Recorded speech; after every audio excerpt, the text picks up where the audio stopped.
2023'ün ilk videosundan herkese merhaba arkadaşlar.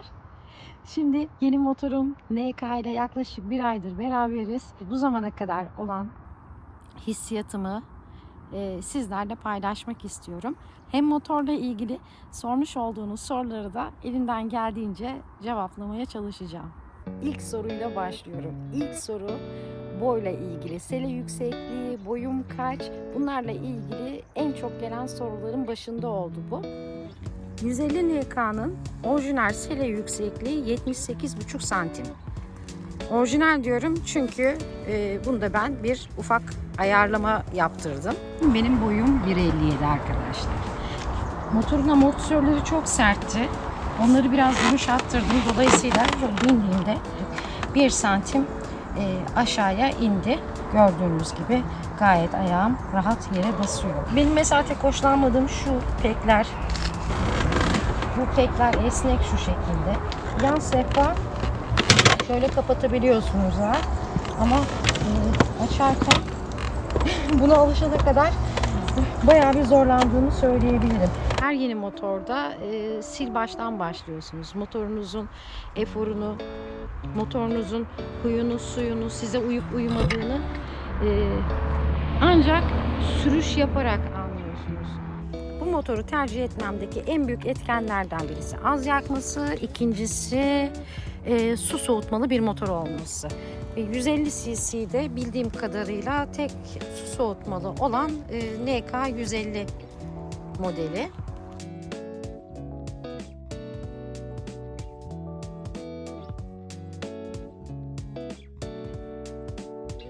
Hız göstergesi de burada ve analog olarak da bir devir saatini görüyorsunuz. Benzin, saat, voltaj ve hararet.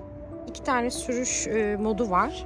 Şuraya bastığınızda gördüğünüz gibi hemen Welcome into the Sport Mode diye bir ibare çıkıyor. Gaz tepkisi daha böyle hani bırak gideyim abla, hadi gidelim abla şeklinde geldi.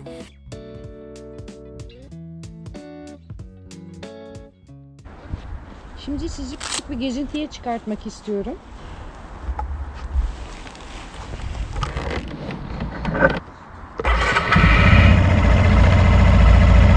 Bence çok tatlı bir sesi var.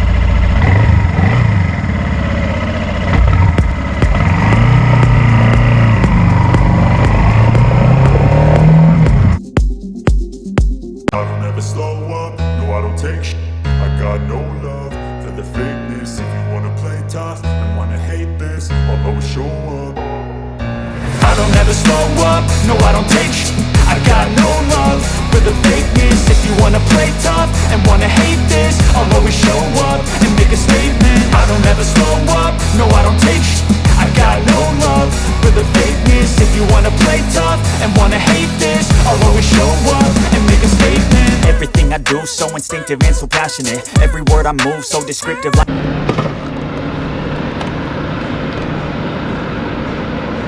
Şimdi burası Menderes Shell. Her seferinde ben burada mola veriyorum. Bayağı ısındım ha. İyi oldu. Motosiklet bunun için var arkadaşlar. Hani keyifli bir seyahat aracı.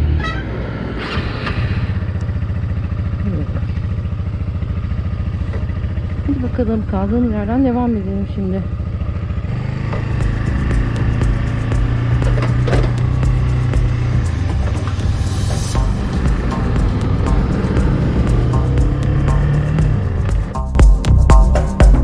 got anyone's help. I had to do it all myself. I don't ever slow up, no I don't take shit. I got no love for the fakeness. If you wanna play tough.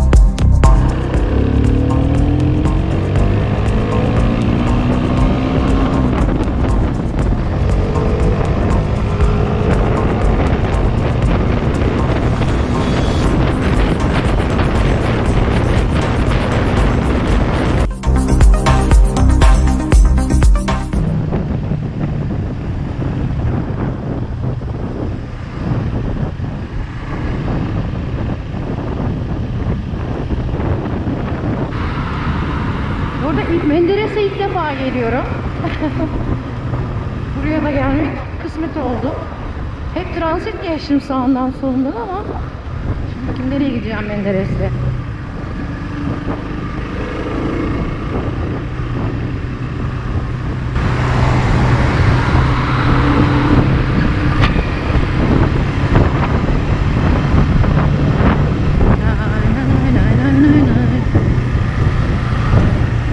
Çok da şehir içine girmeyeyim ya. Gerçi sanki burası nereye gidiyor biliyormuşum gibi. Şehir içine girmeyeyim dedim. Şehir içindeyim.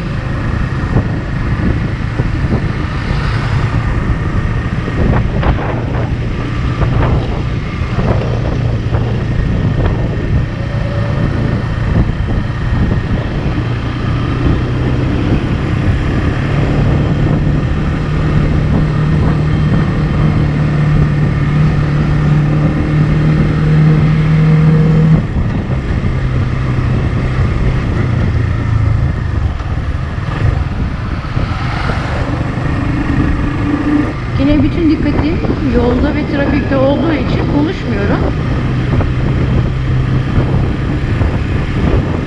Çünkü bir motorcunun yapması gereken en sağlıklı şey de bu arkadaşlar.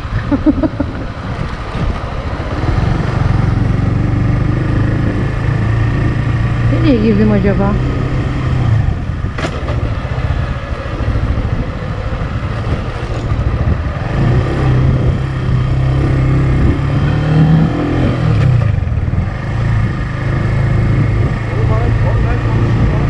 İşte böylelikle de kendi kendime trafik tecrübesi yapmış oluyorum. İstanbul'daki arkadaşlarımın en çok sorduğu şey de İstanbul'da motor kullanabilir misin? Şu an emin değilim. Hani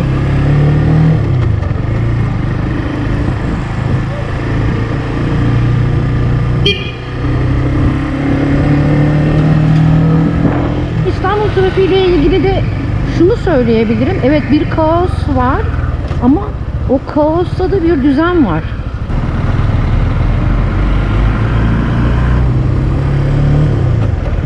Valla sağa döndüm gidiyorum ama nereye gidiyorum bilmiyorum.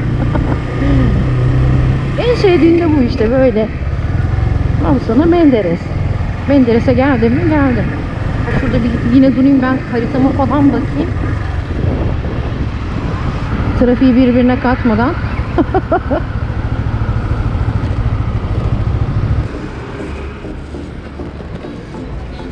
Pardon, bir şey rica edebilir miyim? Ya bu fotoğrafını çeker misin? İlk defa Menderes'e geliyorum da. Teşekkür ederim. Bu arada sizle de çekilebilir miyim? Olur. Siz okuyor musunuz? Evet. Hangi okul? Ben de salonum. Aa, lisede misiniz siz? 12'yiz. 12'yiz. Ya maşallah. Çok memnun oldum. Çok teşekkürler. İyi günler. Arkadaşlar, hayattaki en değerli şey zaman ve zamanınızı nasıl geçirdiğiniz.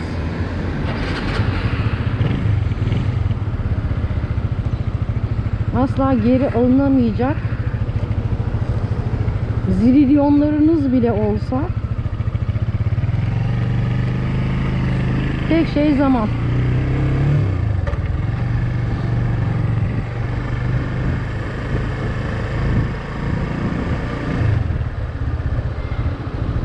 Ben 46 yıl elimden geldiğince keyifle yaşamaya çalıştım. Şimdi 46 yılın sonunda da motosikletli hayatım başladı.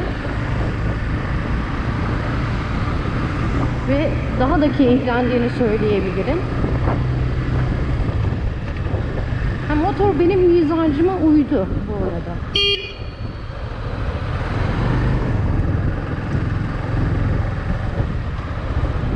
Herkese de uyacak diye bir şey yok. Herkes de motor sürecek ya da süremeyecek diye bir şey yok. Bir şeyi istiyorsanız oluyor arkadaşlar. İstediğiniz her şeye sahip olabilirsiniz. Yeter ki isteyin.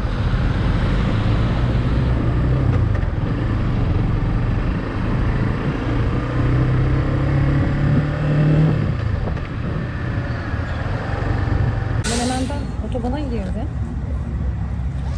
Ondan sonrası yok, yani en son seyrettiğimiz kareden itibarisi yok. Çünkü gitmiş, kamera gitmiş. Torbalı'ya bir 10 dakika falan var herhalde yaklaşık. Küçük bir mola vereyim dedim. Arkadaşlar bu videolar kolay çekilmiyor gördüğünüz gibi. Burada bir sürü ekipman taşıyorsunuz. Şimdi ben keyif aldığım için ve bu anlarımı ölümsüz kılmak istediğim için zor gelmiyor. Böyle çantada bir şeyleri aramak bu daha zor geliyor. Şimdi pillerimiz şarj oluyor. Bu arada şeyi söyleyeyim, ilk otobana çıktım ne hissettim? Ben bu kadar süratle ilk defa tabii ki otobana girdim. Hani sürat tabii benim için çok. 120 kilometre bir sürate çıktım. Çok heyecanlıydı. Şunu söyleyebilirim, racing'den vazgeçiyorum. Tam tersini söyleyeceğimi tahmin etmiştiniz ya. Kontrol edemeyeceğiniz güç değil. Ve ben buna hala da hazır olmadığımı fark ettim. Kendini bilen insan. Hava hemen soğumaya başladı. Gördüğünüz gibi termal eldivenlerimi de giydim.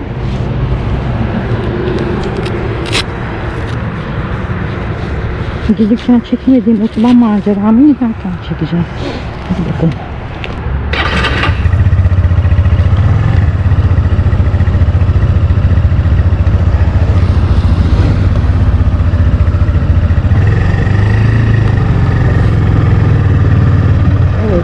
Bu Diabel'in sahibi Zafer Bey ile de biraz önce tanıştık.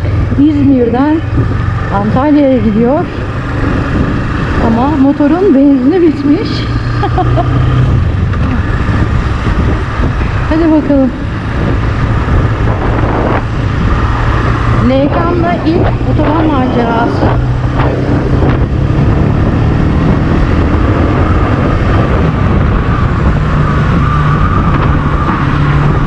Gördüğünüz gibi yollar çok yoğun, yani inanılmaz bir trafik var. Artistlik yapmadan gideceğiz.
Şimdi kafamda tek bir soru var. Bu motor 120 yapıp böyleyse diğer motorları gerçekten düşünemiyorum. Şu anda düşünmek istemiyorum.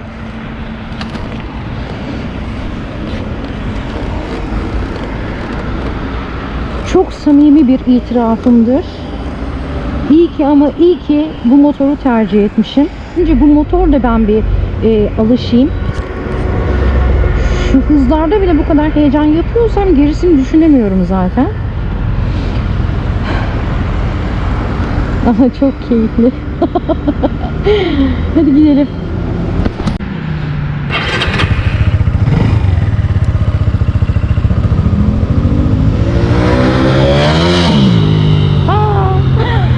Zafer. Tamam, ben gidene kadar Serkan Antalya'ya gidecek. Even when you feel low, you can still go. Even when you feel slow, you can still go. Even when there's no hope, you can still go. I never answer to no, man, I still go. Go, go, go, go, go, go, go, go,